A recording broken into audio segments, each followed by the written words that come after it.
దుప్పి నీటి వాగుల కొరకు ఆశపడినట్టుగా ఆశపడిన వారి ఆశను మాత్రమైనా నిశ్చయముగా తీర్చే దేవుడై ఉన్నాడు. ఒక రోజున ఒక తల్లి ఒక కుమారుడు చెబుతుందంట, ఏమనంటే, నానా ఈ లోకమంతా కూడా మాయతోనూ కుళ్ళుతోనూ కుతంత్రాలతోనూ ద్వేషముతోనూ కక్షలతో కూడుకొని ఉందిరా. నేను దేవుని నమ్మాను, జీవం గల దేవుని. నేను భయభక్తులు కలిగి జీవిస్తున్నాను. నీవు కూడా భయభక్తులు కలిగి నీతి కలిగి ప్రవర్తించరా. బాలుడైన నాటి నుంచే నువ్వు నీతి కలిగి భయభక్తులు కలిగి దేవుని సన్నిధిలో సంచరించినట్లయితే నీ ప్రతి ఆశను దేవుడు తీరుస్తాడు అని తల్లి చెప్పిందంట. తల్లి చెబితే ఈ కుమారుడు అనుకున్నాడమ్మా, నీవు భయభక్తులు అంటున్నావు, నీతి అంటున్నావు, పరిశుద్ధి అంటున్నావు, యథార్థత అంటున్నావు, దేవుడు అంటున్నావు. ఆ దేవుడు ఎవరు అని ఏమందంట, ఆయనే నజరేయుడైన యేసు అని చెప్పిందంట. మరి అమ్మ, మరి ఆయన గురించి నేను చదవాలని ఒక ఆశ ఉంది, ఆయన గురించి నాకు ఒక కోరిక ఉందమ్మా, నేను ఆయన గురించి తెలుసుకోవాలమ్మా అని అంట. తల్లి అందంట, కడు బీద పరిస్థితిలో ఉండి ఆ తల్లి అంట బైబిల్ పరిశుద్ధ గ్రంథము కొనుక్కోలేని స్థితిలో ఉందంట.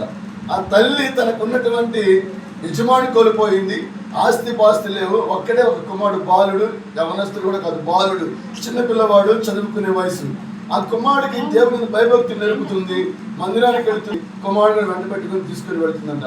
ఒక రోజు కుమారుడు ఉన్నాడంట, అమ్మ నాకు కూడా బైబిల్ చదవాలని ఉంది, ఆశ ఉంది, నేను కూడా చదువుకుంటానమ్మా, నాకు కూడా బైబిల్ ఇప్పించమ్మా అని అడిగాడంట. ఆ కుమారుడికి ఉన్న ఆశను బట్టి తల్లి అందంట, నీవు దేవుని సన్నిధిలో ప్రార్థన చేయి. దేవుని దేవాలయానికి వెళ్ళినప్పుడు వచ్చినప్పుడు, దేవాలయం మెట్లు ఎక్కినప్పుడు దిగినప్పుడు, నీవు ఇంట్లో పడునునా కూర్చున్నా, నువ్వు ఏ స్థలంలో ఉన్నా సరే నీవు దేవుని సన్నిధిలో ప్రార్థన చేయనా అని చెప్పిందంట. ఈ కుమారుడు ఆశ ఏంటి, నేను ఏ నాటికైనా జీవం గల దేవుని ఆయన కోరికను ఆయన ఆజ్ఞలను తెలుసుకోవాలి, ఆయన జీవగ్రంథంలో రాయబడిన ప్రతి ఆజ్ఞ నేను లోబడాలి, ఆ వాక్యం నేను చదవాలి. నా తల్లి ఇంత గొప్పగా చెబుతుందే, ఈ దేవుడు ఎవరో నేను పూర్తిగా తెలుసుకోవాలంట.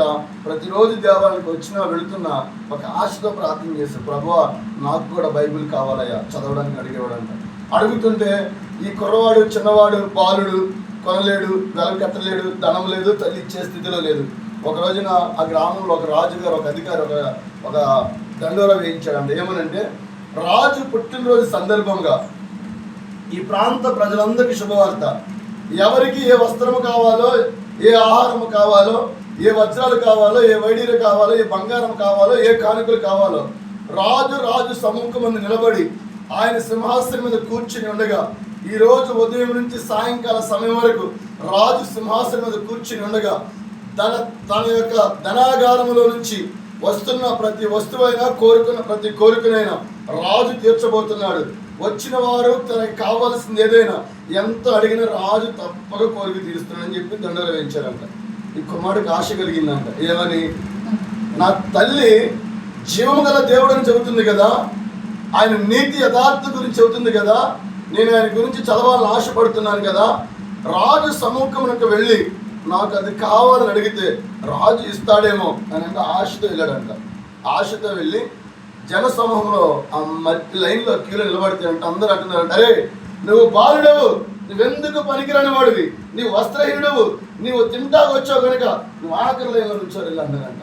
వస్తున్నారు జనులందరూ వెనక పెడుతున్నారంట, అందరు లైన్లో వస్తున్నారు, రాజు సమూహం ముందు వెళ్తున్నారు. తినేవాడు తినేవి, కట్టుకునేవి, ధరించుకునేవి, అలంకరించుకునేవి సమస్తాన్ని తీసుకువెళ్తున్నారంట. వస్త్రాలు కావాల్సిన వస్త్రాలు, ఫ్రూట్స్ కావాల్సిన ఫ్రూట్స్, ఆహారం కావాల్సిన ఆహారం, వజ్ర వైడూర్యాలు ఏవి కావాలంటే అన్నీ తీసుకుని వెళ్తున్నారంట. ఈ వాళ్ళు వచ్చేసరికి ఎవరో ఒకరు వెనక్కి నెట్టేస్తున్నారు, అరే నువ్వు వచ్చిన తిండి కొరకే, నీకు ఆకలి ఎంత పెడతారు, నువ్వు వెనక్కి పోవాలని వెనక్కి నెడుతున్నారంట. వీడంటున్నాడంట, ఆశతో ఎదురు చూస్తున్నాడంట. రాజు సమూహంలోకి వచ్చేసరికి సమయం అయిపోవచ్చిందంట, రాజు ఇచ్చిన సమయం. ఆ సమయానికి బాలుడు కూడా ఆఖరిలో పడుతున్నాడంట. ఆ బాలుడిని మొదటి నుంచి వెనక నెడుతుంటే రాజు సింహాసనం మీద కూర్చొని చూస్తూనే ఉన్నాడు అందరు తెలియట్టు. ఆ బాలుడు నెట్టివేస్తున్న స్థితిని కూడా చూస్తున్నాడంట. బాలుడు ఆఖరికి వచ్చేసరికి రాజు అడుగుతున్నాడంట, మంచి వస్త్రాలు అడుగుతాడంటావా, ఆహారం అడుగుతాడా, ఫ్రూట్స్ అడుగుతాడా, ఈ బాలుడు ఏం అడుగుతాడు అని రాజు అంట. రాజు యొక్క సింహాసనం కూర్చొని సైన్యాధిపతులు, అధికారులు అందరూ పంచుతున్నాను అలా చూస్తున్నాడంట. బాలుడు వరుసగా మొత్తం చూసుకుని వెళ్ళాడంట. చూస్తూ చివరికి వెళ్ళి ఏ వస్త్రాలు అడగట్లేదంట, ఆహారం అడగట్లేదంట, ధనధాన్యాలు అడగట్లేదంట, వజ్ర వైద్యులు అడగట్లేదంట. ఆయన అడుగుతున్నాడంటే లాస్ట్ చివరికి వెళ్ళిన తర్వాత రాజు ఏం కావాలని రాజు సింహాసనాన్ని పిలిచి గర్జించాడు, రాజా ఈ రాజ్యంలో ప్రభు అని, ప్రభువులకు ప్రభు అని, రాజులకు రాజు అని, దేవుళ్ళకి దేవుడు అని కొలవబడుతున్నటువంటి మెస్సయ్య ఉన్నాడు కదా, ఆయన గూర్చిన వార్త చదవడానికి జ్ఞానయుక్తమైన మాటలు తెలుసుకోవడానికి కావాల్సినటువంటి బైబిల్ నాకు కావాలి రాజా, దాన్ని వినిపించగలుగుతామని అడిగాడు. దేవుని స్తోత్రం. హల్లెలూయా, హల్లెలూయా. రాజు అంటున్నాడంటే అదే వరుస క్రమంలో నేను ఉదయం నుంచి అన్ని చూస్తున్నా, జనులందరూ వస్తున్నారు, నా రాజ్యంలో వస్తున్నారు, వెళుతున్నారు, తీసుకుంటున్నారు, తింటున్నారు, త్రాగుచున్నారు, తోలనాడుచున్నారు, వారు ఇష్టానుసారం విర్రవీగుతున్నారు. ఎవరైనా ఒకడు వచ్చి జీవం గల దేవుని బైబిల్ కావాలని ఎవరైనా అడుగుతారేమోనని ఉదయం నుంచి చూస్తున్నారా? అదే పదార్థాలు పెట్టబడినటువంటి ఆ బల్ల మీద ఆఖరిలో ఉంచబడినటువంటి ఆ పరిశుద్ధ గ్రంథం ఆఖరిలో ఉంది చూడు, అదే నువ్వు కోరుకుని అడిగాడంట. బాగుండంట తీసుకొని, ప్రభు రాజా నేను కోరుకుని జీవ గ్రంథం ఇదేనయ్యా, ఈ పరిశుద్ధ గ్రంథం నాకు కావాలయ్యా, నా ఆశ అదేనయ్యా అన్నాడంట. ఎందుకురా నీకు ఆ బైబిల్ అంటే నీకు అంత ఇష్టం ఎందుకురా, ఆ బైబిల్లో ఏముందిరా అని అంటే ఆయన అంటున్నాడు, కీర్తన 119వ అధ్యాయం 72వ వచనంలో, వేల కొలది వెండి బంగారు నాణముల కంటే నీవిచ్చిన ధర్మశాస్త్రం నాకు మేలు. దేవుని స్తోత్రం. హల్లెలూయా, హల్లెలూయా. ఏది మేలు అంటున్నాడు బాలుడు? వేల కొలది వెండి బంగారు నాణముల కంటే కూడా నీవిచ్చిన ధర్మశాస్త్రం నాకు మేలయ్యా, నాకు ఆ ధర్మశాస్త్రం కావాలి.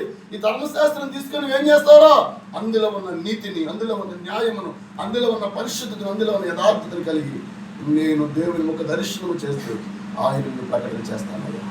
దేవుని స్తోత్రం. హల్లెలూయా, హల్లెలూయా, హల్లెలూయా. దేవుని ప్రియ దేవుని బిడ్డలారా, దేవుని సన్నిధికి వస్తున్నావు, దేని కొరకు వస్తున్నావు కొంతమందికి అయితే తెలియదు. కొంతమంది ఆశ కలిగి దేవుని సన్నిధికి వస్తారు. దేవుని ఎదుకు వస్తే రోగం పోతుంది, దేవుని ఎదుకు వస్తే నాకు ఉన్నటువంటి అప్పులు పోతాయి, దేవుని ఎదుకు వస్తే నేను దీవించబడతాను, దేవుని ఎదుకు వస్తే నాకు ఇది చేస్తాడు అది చేస్తాడు అని ఎంతోమంది ఎన్నో రకరకాలుగా దేవుని ఎదుకు వచ్చేవారే ఉన్నారు. కానీ దేవుని ఎదుకు వస్తే ఆయన ప్రతి ఆశను తీర్చి ఆయన పరలోక రాజ్యమును చేరుస్తాడు అనే ఆశ కృష్ణ లేకుండా క్రైస్తవ ప్రయాణం కొనసాగుతుంది. దేవుని స్తోత్రం. హల్లెలూయా.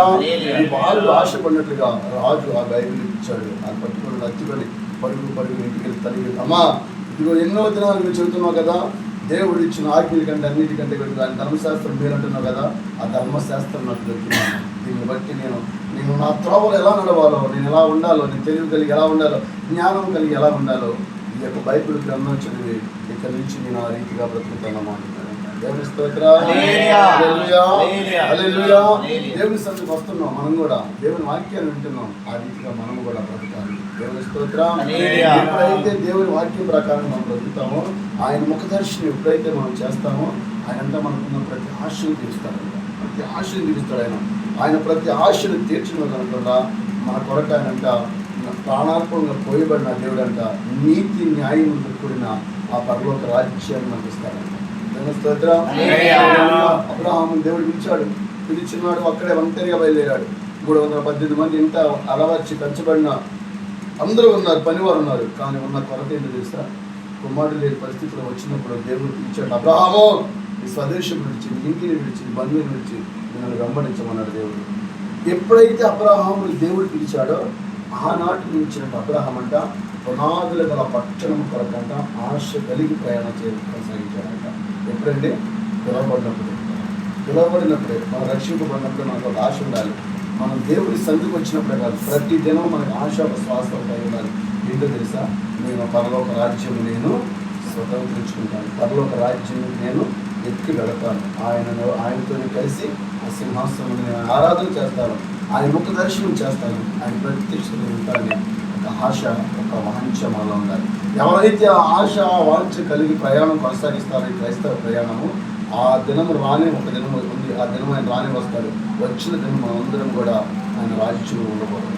మన ఆశ, మన కోరికలాగా ఇహలోక సంబంధమైనది కాకుండా ఆత్మ సంబంధమైన ఆశ కోరిక మనలో ఉండాలి. దేవుని స్తోత్రం. హల్లెలూయా. ఆయన ముఖ దర్శనం చేస్తే మన ఆశ తీరుతుంది. ఆయన ముఖ దర్శనం చేస్తే వెలుగు కలుగుతుంది. ఏం కలుగుతుందండి? రెండవదిగా వెలుగు. చదవండి అన్నమాట. కీర్తనలు 34వ అధ్యాయం 5వ వచనం చదవండి. కీర్తనలు 34:5.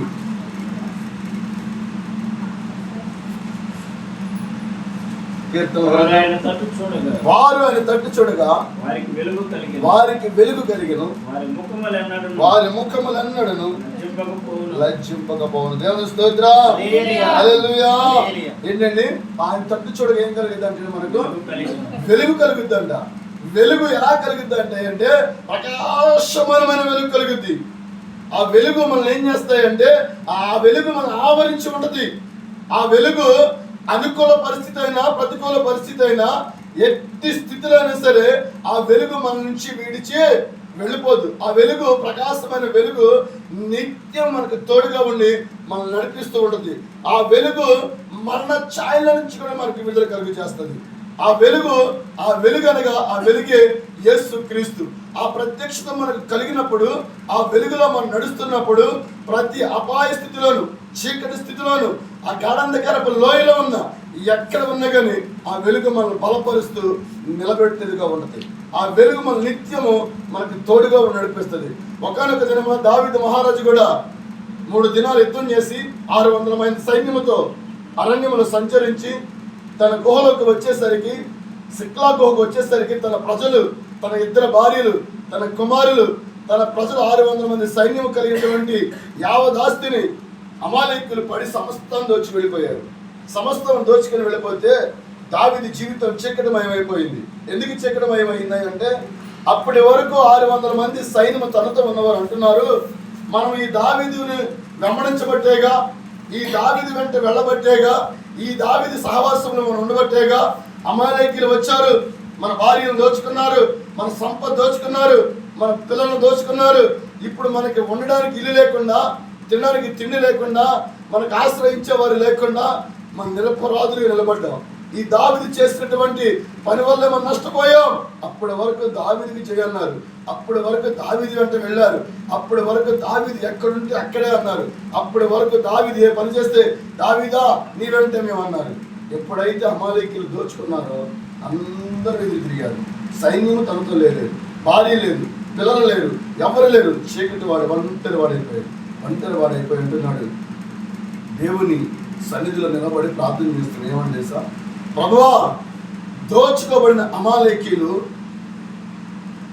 నా భార్యను, నా పిల్లలను, నాకు ఇచ్చిన యావదాస్తిని, ప్రజలను, సమస్త సొమ్మును వారు దోచుకుని వెళ్ళిపోయారు కనుక నేను వారిని తరిమి పట్టుకోవడానికి నాకు శక్తి సరిపోతుందా? 3 దినాలు యుద్ధం చేసి వచ్చాను. ఈ దినమున నా భార్య బిడ్డలను బట్టి ఈ ఆడవటానికి కూడా నాకు శక్తి లేదయ్యా, బలహీనుడు అయిపోయాను. సిక్లాగు మీద పడి వారంతా దోచుకుందని బట్టి మరలా నా సొత్తంతని రక్షించాలి, నాకు నీ ద్వారా సహాయం కావాలి ప్రభు అని దేవుని సన్నిధిలో మోకరించి ప్రార్థన చేస్తున్నాడు. ఏఫోదును ధరించుకొని. దేవుని స్తోత్రం. హల్లెలూయా. దోచుకోబడిన దావీదు సిక్లాగులో ఎవరు తనకు కావాల్సినటువంటి ఎవరు సహాయం చేయకపోయినా, తనతో ఉన్న వారు నిందించినా, రాళ్ళు పెట్టి రువినా, చంపుదామని రాళ్ళు విసిరినా ఈ దావీదు మాత్రము దేవుని విడిచిపెట్టినాడు. దేవుని సన్నిధిలో మోకరించి ప్రార్థన చేయటం, ఏడడం ప్రారంభించాడు. ఎలా ఏడుస్తున్నాడు తెలుసా? ఏడవడానికంట శక్తి కూడా లేకుండా ఏడుస్తున్నాడంట. శక్తి లేదంటే ఏడడానికి కూడా అంతగా బలహీన పడిపోయాడంట. అంతగా బలహీన పడిపోయి దేవుని సన్నిధిలో ఏడుస్తుంటే ఆకాశం నుండి క్షమించాలి, తను నిలబడిన మందిరంలో బలిపీఠము కరుణాపీఠం నుంచి దావీదుకి ఒక మాట పడుతుంది. నేను తెలుసా, దావీదా నా కుమారుడు నాయన, నువ్వు వెళ్ళి తరుము, నిశ్చయము నీ వారిని పట్టుకొనబోతున్నావు. దేవుని స్తోత్రం. హల్లెలూయా. నిశ్చయము వెళ్ళు తరుము, నువ్వు వారిని పట్టుకొనబోతున్నావు అని దేవుడు మాట్లాడిన మాటను బట్టి దానిగా ఆ స్థలం 100 మంది బయలుదేరారు. 600 మంది సైన్యం ఆయనతో బయలుదేరితే 200 మంది బేసేలు వాగు దిగి వచ్చేసరికి 200 మంది ఆగిపోయారు.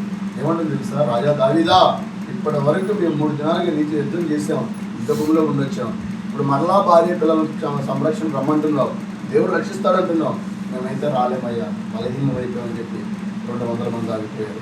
మరలా అరణ్యంలో కొంత దూరం పొలంలో ప్రయాణం వెళుతుండగా మార్గం మధ్యలో మరలా 200 మంది ఆగిపోయారు. దావీదుతో పాటు 200 మంది సైన్యం బయలుదేరుతుండగా మార్గం మధ్యలో పొలంలో ఒక కాయలా ఒక మనిషి పడి ఉంటే ఆ వ్యక్తిని లేవదీసి దావీదు అడుగుతున్నాడు. దావీదు ఆ వ్యక్తిని అడుగుతుంది, ఎవరివి అడుగుతాను. నేను ఐగుప్తుని అయ్యా, నేను నా యజమానుడు కలిసి ఈ దగ్గరలో ఉన్న సిక్లా గృహకు వచ్చి అక్కడ ఉన్నటువంటి స్త్రీలను, పిల్లలను సమస్తాన్ని దోచుకొని అక్కడ ఉన్నటువంటి ఆస్తిని, తినుబండారాలు, వస్తువులు సమస్తాన్ని దోచుకొని వెళుతుండగా నా యజమానుడు నాకు 3 రోజులు ఆహారం పెట్టబోగా నేను శక్తి లేకుండా ఉన్నానని చెప్పి నన్ను ఇక్కడ పడవేసి వెళ్ళిపోయాడయ్యా. దావీదు అన్నాడు, తనకు ఆహారం పెట్టి తనకు కావలసినటువంటి సౌకర్యాలన్నీ చేసి దావీదు